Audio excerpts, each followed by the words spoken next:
का जो आरोप है उसके परिवार वालों के कि आप लोग उसके मरने से पहले उसके साथ आप लोग मारपीट करते हैं, ले जाकर कहीं बुरी तरीके से उसको मारते पीटते हैं और उसके बाद फिर 10 लाख की डिमांड आप लोग करते हैं। बेटी का जब उम्र 12 साल था तब से उनका संबंध था। जी जी।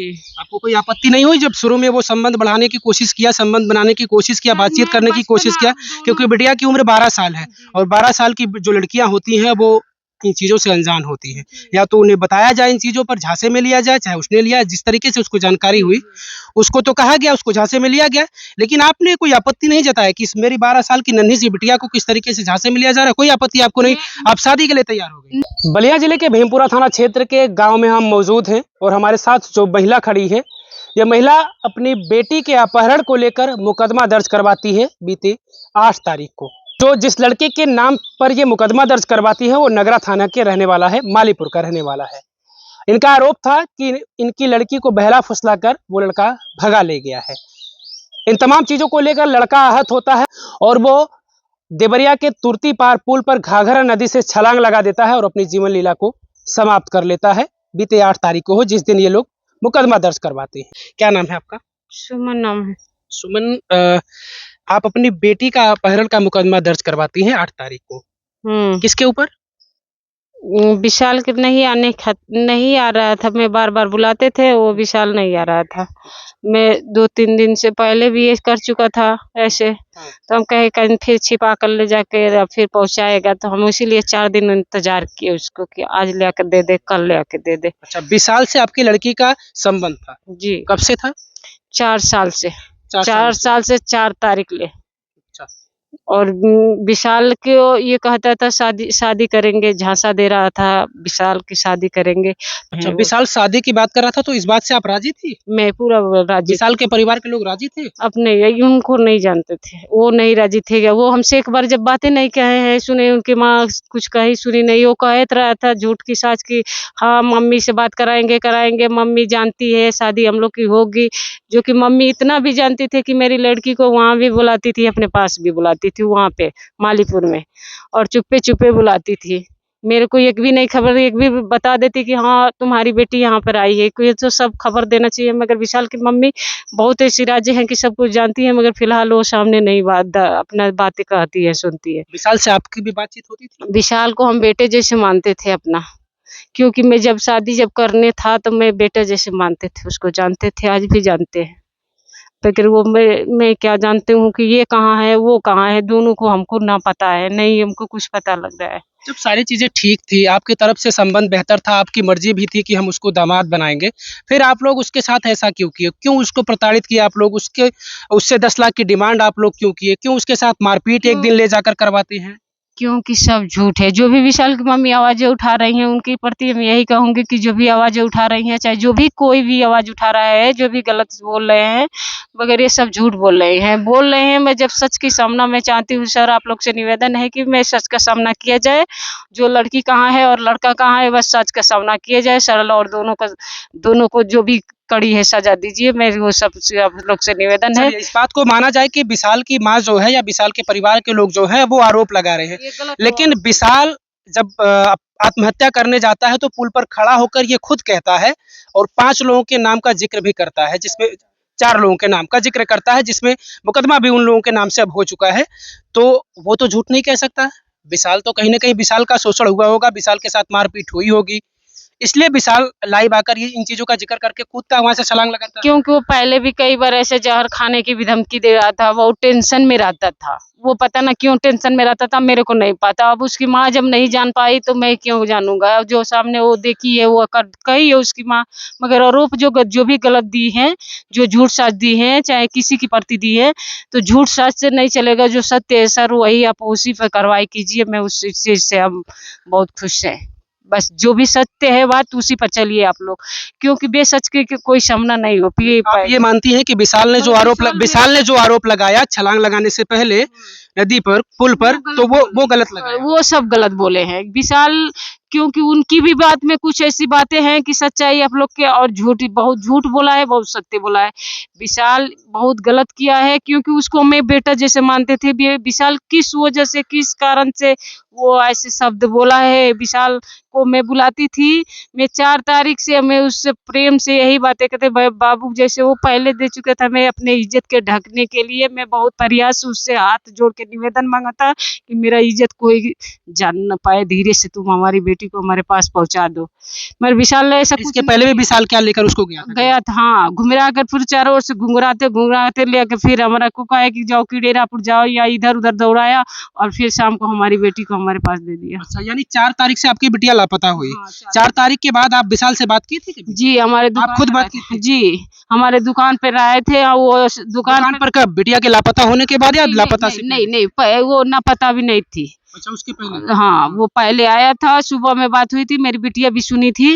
विशाल घर में था, हम घर में थे, विशाल नहीं घर में थे, मैं घर में थे, और विशाल अपने घर से फ़ोन किया था, आंटी हमको मोबाइल दे दीजिए। उसको पता ना कैसे पता चल जाता था कि मोबाइल मैं ले ली हूँ।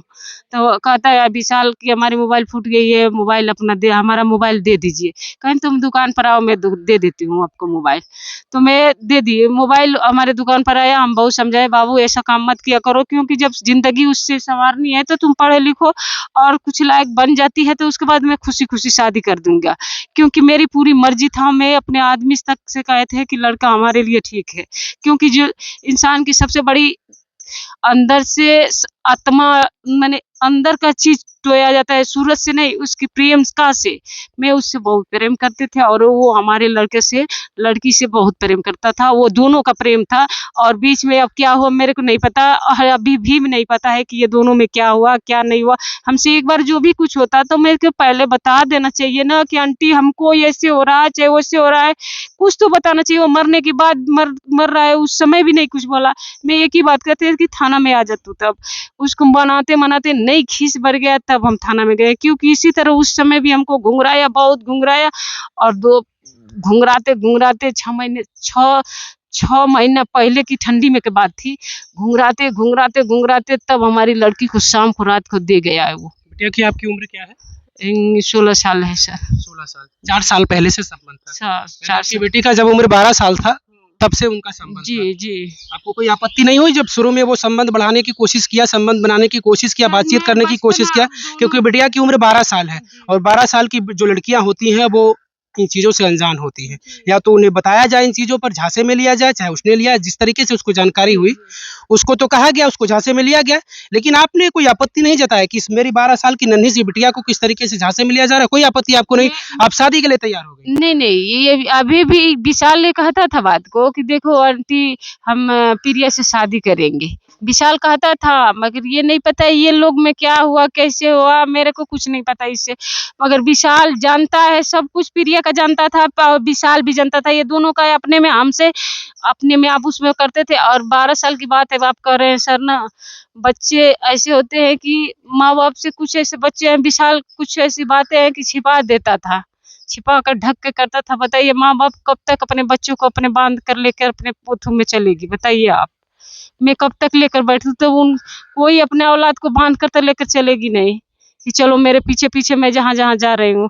मैं यही ना कहूँ कि बच्चे पढ़ने हमारे जा रहे हैं, मेरे तो जानने की बाद भी विशाल वहाँ पर दौड़ दौड़ के विद्यालय से भी बदनाम हमको माई बाप को किया था। ये सब वहाँ डेली का डेली भग भग कराता था। विशाल शादी के लिए तैयार था, आप थी शादी के लिए तैयार, जी। आपकी बिटिया भी तैयार थी शादी के जी लिए। जी जी। लेकिन विशाल के परिवार के लोग नहीं तैयार। अब पता नहीं विशाल के परिवार कभी नहीं आपने पूछा था नहीं विशाल नहीं, से? वो बात हम कहे थे कि बात कराओ, तुम नहीं कराता था। कहता है कि चलिए कल कराएंगे, ऐसे कराएंगे, कहेंगे भाई दोनों का। विशाल विशाल मगर विशाल हमसे कहता था कि मेरे मम्मी पापा राजी है, ये कहता था, मगर वो नहीं बात करते थे। सब आपने सब कभी कोशिश नहीं की इस विषय पर बातचीत कुछ किया नहीं, जाए? नहीं, हाँ। विशाल, मेरा आप दूसरे समाज से आती हैं, विशाल जो है वो दूसरी जाति का है, हाँ, तो मैं आपने ये खुद सोच लिया था? नहीं, देखिए आप नहीं करती, हो सकता है लड़का पक्ष ये करता हो, क्योंकि समाज, ये सामाजिक बंधन होता है जी, कि अगर हम दूसरे समाज से आते हो तो कोशिश ये होती है कि अपने समाज में ही, क्योंकि समाज को देखते हुए ये सारी चीजों का फैसला लिया जाता है। जी, जी। तो आपने खुद फैसला ले लिया था बगैर उनके नहीं परिवार के, ये नहीं, सोच लिया वो था? कहते थे कि हम मर जाएंगे, ये करेंगे। विशाल करता था कि मर जाएंगे, आई करेंगे, आओ करेंगे। मैंने पता न दुका दुका उन लोग का ज्यादा वो डिपर, जब कभी कभी खूब घबराता था, पता ना क्यों मेरे को कहते अरे भाई शांति रहो शांति से काम करे, और दिन भर दौड़ता था, पता ना क्या क्या करता था। मैं कभी कभी बात करते थे, मैं विशाल से उतना बात नहीं करते, मगर एक बात कहते थे, कहीं भी गलत मत करना बाबू, कोई बात ऐसा गलत मत करे। एक चीज हमको बताइए, 4 तारीख को बिटिया गायब हुई, उसके बाद विशाल से बात कुछ हुई थी आपकी? नहीं, आपने 4 तारीख को गायब हुआ है, 4 तारीख को मोबाइल ले गया है, उसी दिन मेरे उसके को बाद मैं कह रहा हूँ, उसके बाद नहीं, कुछ नहीं, उस 8 तारीख तक के बीच में कोई बात नहीं, एक बार वो वहाँ पर वो थाना में गए, और एक बार घर पे बोले ना हम कि बाबू किसी तरह आ जाए, इज्जत ले, हमारा सवाल है, तू घर पे आ जा भैया। अच्छा, हमारा तब बात हुई थी थाने में जब हाँ, आप गई थी? अभी थाना में नहीं, एक पहले तो बाद में गए हैं ना, हाँ। तो पहले हम बोले थे कि बाबू अभी चुपे चुपे किसी तरह मेरी बेटी को धीरे से ला दो, मैं गांव समाज जानेगा तो क्या कहेगा, मैं इसी के कारण से धीरे से जैसे पहले वो ले आया था उसी तरह ले आ दे, तो वो नहीं सुना, अब वो लड़का नहीं सुना, तब हम थाने में गए, ऐसे नहीं गए। विशाल का जो आरोप है उसके परिवार वालों के कि आप लोग उसके मरने से पहले उसके साथ आप लोग मारपीट करते हैं, ले जाकर कहीं बुरी तरीके से उसको मारते पीटते हैं, और उसके बाद फिर 10 लाख की डिमांड आप लोग करते हैं। जो भी बोल रहे हैं उनके विशाल की मम्मी ये सब गलत बोल रही है, जितना झूठ बोल रहे हैं, झूठ की कोई बात मत कीजिए, मैं झूठ नहीं बोलती हूँ, मेरे से क्यों झूठ मूठ बकवा रही हैं आप लोग। हम आप लोग से निवेदन है कि मैं झूठ कोई नहीं बोलती हूँ, चाहे जितना भी करिए, मैं सच का सामना करती हूँ। मैं इस बात की खबर आपको कब लगी कि विशाल के साथ ऐसा कुछ हो गया, कब जानी आप? मेरे विशाल के तो मैं कहीं से कुछ हमको खबर नहीं था, ये हमारा भाई बताया था, ये बोला था कि ऐसे हुआ है, तो मेरा गोड़ एकदम में कांपने लगे, मैं यहाँ के अंगना में रोने धोने लगे, मेरे गांव के सब जुट गए, सब औरत जितना रही हैं सब जुट गई, कहीं क्या हो गया क्या होगा, हम कहेंगे हमको ये लगा कि दोनों मर गए हैं, और मेरी जान मेरे खुद, मैं आज भी मैं सही नहीं हूँ, मैं हकीकत बताती हूँ, मैं अभी भी सही नहीं हूँ, क्योंकि इस मामले में आपकी तरफ से तो हुआ था अपहरण का मुकदमा दर्ज, अब उस तरफ से भी मुकदमा दर्ज हो चुका है, जिसमें आपके पति, आपके भाई और डीके करके कोई है। डीके से आप लोगों का क्या संबंध है? या डीके भी उससे कोई संबंध रखता था क्या? डीके से क्या संबंध था? हमारा वो हमारा दामाद है। अच्छा, डीके का फिर नाम इसमें क्यों आया, क्या वजह इसके पीछे कुछ बताएंगे आप? अरे डीके कुछ नहीं होगा, को ज्यादा ये वो डीके का क्यों ये सब लपेट रहे हैं, क्यों लपेट रहे हैं, आप लोग पता कीजिए क्यों लपेट रहे हैं, इतना सब बवाल क्यों बना रहे हैं, जो सत्य है बात उस पर निर्भर कीजिए आप लोग, मैं यही कहती हूँ। मेरे के लपेटने ये चारों ओर लपटा रहा है बात, ये सब जो भी उनकी माँ बोल रही है कि ये सब मुजरिम है, ये मारे हैं, ये पैसे के लिए बात कह रहे हैं, ये सब गलत बोल रहे हैं, जो भी कह रहे हैं सब गलत बोल रही हैं। उनकी माँ जो गौर से सुनती होंगी तो भाई इस बात को आप बहुत गौर से सोच समझ के बोलिए कि किसी प्रति आरोप लगा रहे हैं, गलत ठहरा रहे हैं, वो एक दिन बहुत भारी पड़ जाएगा, क्योंकि हम गलत नहीं बोलते हैं, हम गलत नहीं कर रहे हैं। जो भी विशाल की मम्मी को मैं आवाज़ दे रही हूँ कि इस बात को जो भी धरना दे रही हैं, जो भी इनके ऊपर हमारे रिश्तेदारों के चाहे हमारे भाइयों के ऊपर इल्ज़ाम ठोक रही हैं, ये सब गलत है, क्योंकि विशाल कुछ टेंशन में अलग रहता था पहले। विशाल की मम्मी सब कुछ जानती हुई फिर भी क्यों छिपा कर ये बात रखती है, क्यों कि मेरा लड़का कैसा था, वो विशाल की मम्मी को पूरा पता था कि उनकी लड़का कई जगह से टेंशन में चल रहा था, क्योंकि जो भी हो, लेकिन आप भी एक माँ है, अगर किसी का इकलौता बेटा इस दुनिया में ना रहे तो आप माँ है, आप भी समझ गलत सकती क्यों ठेक रही हैं, क्योंकि हम 4 साल से अपने औलाद को लेकर ढूंढ रहे हैं, हम कह रहे हैं, हम भी कह रहे हैं कि हमारी बेटी को मार के मुँह आए हैं, हम उनके ऊपर इतना आरोप डलाए, हम गलत के उसे शब्द निकाले, झूठ मूठ के किसी को फंसाएं, क्यों? क्योंकि अभी तक हमारी बेटी नहीं मिली है। अब लेकर गए हैं मोदी, विशाल मोदी उसी दिन 4 तारीख से 4 साल से 4 तारीख ले वो बात किया है, पूरी मेरे अंदर वो में प्रूफ भी है, वो साथ में लड़का भी लेकर आया था। अच्छा, मेरे बिटिया आपके घर नहीं आई है? नहीं, आज की खबर में, दैनिक जागरण के खबर में ये बताया गया है कि आपकी बिटिया वापस आई। मैं किससे आप इस बात को गवाह करेंगे, मैं गांव समाज मैं खबर के अनुसार बात कर रहा हूँ कि खबर छपी हुई है, अखबार में खबर छपी। झूठ तो झूठ ना कीजिए ना, इसलिए तो मामला बढ़ता है, आप लोग बढ़ाते हैं और बढ़ता है, चारों तरफ से बढ़ता है, क्योंकि मैं झूठ नहीं बोलती हूँ, क्योंकि हमारी बिटिया रहती तो मेरे को करेजा मेरे शांत रहता, हम लोग खाते पीते सोते रहते, और उस लड़का से भी मेरे तकलीफ है, हम लोग को तो खुद अभी भी धक्का लग रहा है, बार बार शाम तक ले हम लोग का जितना मन तकलीफ होता है, मैं दिन में थोड़ा बहुत मन जीव कर लेते हैं, मगर रात शाम को हम सही से नहीं रहते हैं, मेरे को टेंशन हम लोग का हो जाता है। इस बात को साथ सुबह से हम लोग का खाना पीना भी ढंग से नहीं खाते पीते, आज भी वो लोग क्या बात सुनती है जानती है। हम लोग आप सारे आरोपों को नकार रही हैं, लेकिन अगर पुलिस अब इस मामले में जांच करेगी, क्योंकि मुकदमा दर्ज हो चुका है देवरिया के महिल थाने में, तो पुलिस अगर जांच करेगी और ये साबित होता है कि आप लोगों ने टॉर्चर किया था, विशाल को मारपीट किया था या डिमांड किया था, जो भी कुछ किया था, अगर इसमें दोषी पाए जाते आप लोग तो जो कार्रवाई होगी तैयार है ना उसके लिए? जी मैं तैयार हूँ, मैं तैयार हूँ, जो भी सजा देना है हम लोग के दीजिए। जो हम लोग की जब वो जांच पड़ताल होने के बाद हम लोग की प्रूफ आ जाती है सामने कि उसके लड़के के ऊपर खीरोच लगा है, चाहे कहीं उसको दंड दिए हैं, मारे होंगे तो भी उसका उंगली का निशान होगा, उसको पैसे की कहे होंगे तो उसकी मुंह का जबान जो तो डिमांड लगाया है पैसा का, तो ये तो सच गलत है, ये चीज तो गलत बोला है। डिमांड पैसा की लगाया है मगर वो बहुत गलत करके गया है। पैसा हम कहाँ से मांगे हैं उससे? किसी कोई है उसके अगल बगल कोई तो होगा का? परिवार वाले ये भी कह रहे हैं कि SC ST का मुकदमा दर्ज करके वो लोग धमका रहे थे, ऐसा ठीक कुछ। कोई सुना है इस बात? परिवार का आरोप है।